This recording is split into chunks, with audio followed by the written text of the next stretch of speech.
अस्सलाम वालेकुम। उम्मीद है लियाकत अली खान का जो लेक्चर है वो आप लोगों को सही से समझ आया, जो मैंने अपने प्रीवियस वीडियो के अंदर पढ़ाया और उसको अच्छी तरीके से रिवाइज करके चीज़ों को मुकम्मल तौर पे समझ चुके हो। क्योंकि अब हम अपना नेक्स्ट टॉपिक स्टार्ट करने जा रहे हैं, that is the ministry of Malik Ghulam Mohammad. देखो भाई, 16 अक्टूबर 1951 में प्राइम मिनिस्टर लियाकत अली खान की डेथ होती है। इस टाइम पे जो गवर्नर जनरल थे ख्वाजा नाज़मुद्दीन, इन्होंने परसुएट किया मलिक गुलाम मोहम्मद को कि आप प्राइम मिनिस्टर, यानी कि आप जो हैं वो बेसिकली गवर्नर जनरल बन जाएं और मुझे प्राइम मिनिस्टर बनने की इजाजत दी जाए। प्राइम मिनिस्टर की पोजीशन लियाकत अली खान के टाइम में एक ज्यादा इंपॉर्टेंट पोजीशन बन चुकी थी, तो मलिक गुलाम मोहम्मद ने गवर्नर जनरल की पोजीशन को अडॉप्ट कर लिया और प्राइम मिनिस्टर बन गए Khwaja Nazimuddin. This is how Malik Ghulam Mohammad came into power in 1951। ठीक है जी। मलिक गुलाम मोहम्मद के टाइम पे कुछ अच्छे काम भी हुए और कुछ मसाइल भी का भी इनको सामना करना पड़ा, जो कि मैंने सक्सेस और फेलियर्स के अंदर डिवाइड कर दिए। सक्सेस के अंदर मैंने पहला पॉइंट ये लिखा कि इन्होंने एक 6 ईयर प्लान स्टार्ट किया, जो कि पाकिस्तान के इकोनॉमिक डेवलपमेंट के लिए एक इंपॉर्टेंट प्रोग्राम था। इन्होंने कहा कि भाई इसके तहत हम कंट्री के अंदर मिनरल रिसोर्सेज की डेवलपमेंट या फिर इलेक्ट्रिसिटी जनरेशन या फिर एग्रीकल्चर या फिर फिशिंग या माइनिंग, तमाम तर चीजों, एग्रीकल्चर वगैरह तमाम तर चीजों को कवर करने के लिए एक प्लान दे रहा हूं जिसका नाम है 6 ईयर प्लान। अब आप कहोगे कि भाई ये 1951 में यार 55 में चले गए तो यही 6 ईयर नहीं बन रहे। 6 ईयर प्लान है भाई, मैं आपको आगे 10 साल 12 साल का प्लान तो दे सकता हूँ ना, चाहे मैं आपसे सिर्फ 5 मिनट बात करूं। आपकी जिंदगी में मैं रहूं 5 मिनट, लेकिन आपको प्लान अगले 10 साल का दे सकता हूँ। तो उसी तरीके से मलिक गुलाम मोहम्मद पावर में तो 1951 से 1955 तक रहे, लेकिन इन्होंने पाकिस्तान को एक इंपॉर्टेंट इकोनॉमिक डेवलपमेंट के लिए 6 ईयर प्लान दे दिया। इसके तहत पाकिस्तान की पहली जूट प्रोसेसिंग इंडस्ट्री बनी, जो कि पाकिस्तान के लिए बड़ी ही इंपॉर्टेंट थी। क्यों सर? क्योंकि अगर हम पार्टीशन से पहले की बात करें तो पाकिस्तान और इंडिया बेसिकली एक था। और जो इंडिया था बेसिकली उस टाइम तो इंडिया नाम था इसका। इंडिया जो था वो बहुत ज्यादा जूट एक्सपोर्ट करता था। अब जो पार्टीशन हो गया तो जिधर जूट ग्रो हो रहा था वो एरिया तो अब पाकिस्तान यानी कि ईस्ट पाकिस्तान यानी बंगाल का पार्ट ही था। लेकिन जितनी भी जूट प्रोसेसिंग इंडस्ट्रीज थी वो इंडिया में रह गई थी, तो पाकिस्तान के जूट का कोई फायदा ही नहीं हो रहा था।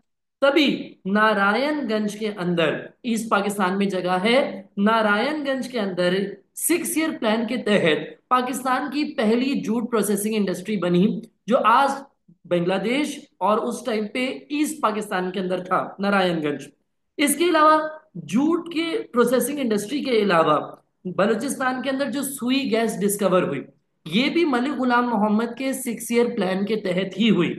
इसके बाद इन्होंने एक कमेटी बिठाई और कहा कि भाई रिव्यू करते हैं कितनी डेवलपमेंट हुई है। और उस डेवलपमेंट को रिव्यू करने के बाद इन्होंने अपना एक 5 ईयर प्लान भी अनाउंस कर दिया, which would follow up from the 6 year plan. भाई 6 ईयर प्लान के बाद जो चलेगा इनका 5 ईयर प्लान चलेगा, यानी कि 11 साल के टोटल मंसूबाबंदी करके चलेगा कि भाई पाकिस्तान की इकोनॉमिक डेवलपमेंट कैसे होनी है। तो ये इनके टाइम की कुछ डेवलपमेंट्स थी, कुछ सक्सेसेस थी।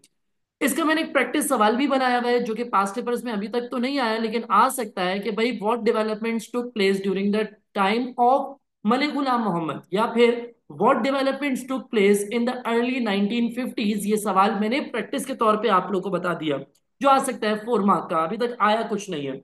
लेकिन इनके टाइम में कुछ प्रॉब्लम्स भी थे। प्रॉब्लम्स क्या? कि पाकिस्तान में उस टाइम पे एक्सट्रीम ड्राउट आ गया। ड्राउट मतलब पानी की किल्लत हो गई, रेनफॉल नहीं हो रही, ड्राउट आ गया।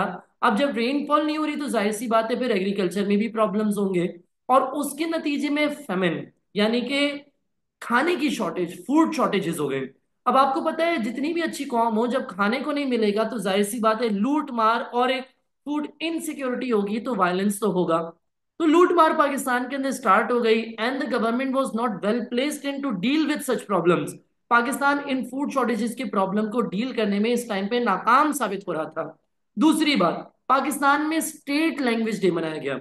My dear students, state language day का भी अभी तक कोई सेपरेटली सवाल नहीं आया है, लेकिन मैंने इसका भी एक पास्ट पेपर्स के तौर का एक 4 मार्क का प्रैक्टिस सवाल बना दिया है कि भाई what was state language day. जरा मैं आपको शो करता हूं। भाई देखो, अभी तक इसका कोई सवाल इस तरीके से आया नहीं है, लेकिन मैंने अपनी तरफ से एक सवाल बना दिया है जो पास्ट पेपर्स में आ सकता है, कभी आपके पेपर में भी आ सकता है। What was state language day? State language day क्या था? भाई यूनेस्को ने इसको आज भी दुनिया के अंदर लैंग्वेज डे मनाया। अगर आप 21 फरवरी को गूगल देखेंगे ना, तो गूगल पे भी लिखा हुआ होता है लैंग्वेज डे। तो इसका बैकग्राउंड जो चुना हुआ है वो बेसिकली, जो यूनेस्को ने लैंग्वेज डे दुनिया में आज तक सेलिब्रेट होता है, तो इसका बैकग्राउंड वो ईस्ट और वेस्ट पाकिस्तान के दरमियान जो लैंग्वेज की बुनियाद पे जो इख्तिलाफात थे उसकी वजह से हुआ। मैंने लियाकत अली खान के टाइम पे आपको ऑब्जेक्टिव रेजोल्यूशन पढ़ाया, और मैंने उसमें ये भी बताया था कि Urdu was decided as the national as well as the official language of Pakistan. तो बंगालीज इससे नाखुश थे, और इन नाखुश बंगालियों ने प्रोटेस्ट किया। जरा पढ़ते हैं what was state language day. The Bengalis protested that Urdu was the mother tongue of only 6% of the whole Pakistan, whereas Bengali was spoken by the 56% of its people. Bengali बोलने वालों की तादाद 56%, उर्दू बोलने वालों की तादाद सिर्फ 6%। लिहाजा Bengali should be chosen as the national as well as the official language of Pakistan. लेकिन कायदे आजम ने कह दिया था Urdu and Urdu will be the national language of Pakistan. तो यहां पर मसला आ गया कि भाई Quaid-e Azam who is the founder of Pakistan वो कह रहे हैं कि Urdu should be the national language of Pakistan. ये बात बंगालियों को हजम नहीं हो रही थी, और उन्होंने कहा कि भाई इसके खिलाफ प्रोटेस्ट की जाएगी। तो 1952 के अंदर स्टूडेंट्स ने ऑल ओवर ईस्ट पाकिस्तान 21 फरवरी को स्टेट लैंग्वेज डे मनाया और प्रोटेस्ट किया। गवर्नमेंट ने इस प्रोटेस्ट पे बैन लगाया, लेकिन उसके बावजूद एक स्ट्रॉन्ग मार्च होती है।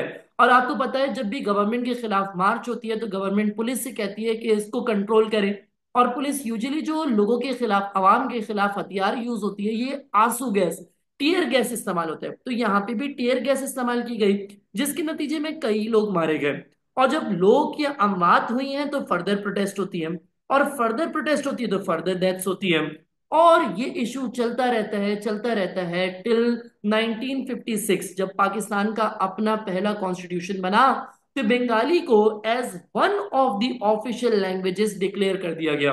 कहा कि भाई बंगाल यानी कि ईस्ट पाकिस्तान के अंदर बंगाली ऑफिशियल लैंग्वेज होगी, और वेस्ट पाकिस्तान के अंदर उर्दू ऑफिशियल लैंग्वेज होगी, यानी कि टू ऑफिशियल लैंग्वेजेस होगी। तो आधा मसला तो हल हो गया, लेकिन एक मसला जो हल नहीं हो पाया, दैट वाज नेशनल लैंग्वेज, जो कि अभी भी इशू रिजॉल्व नहीं हुआ। And Urdu was decided as the national language of Pakistan.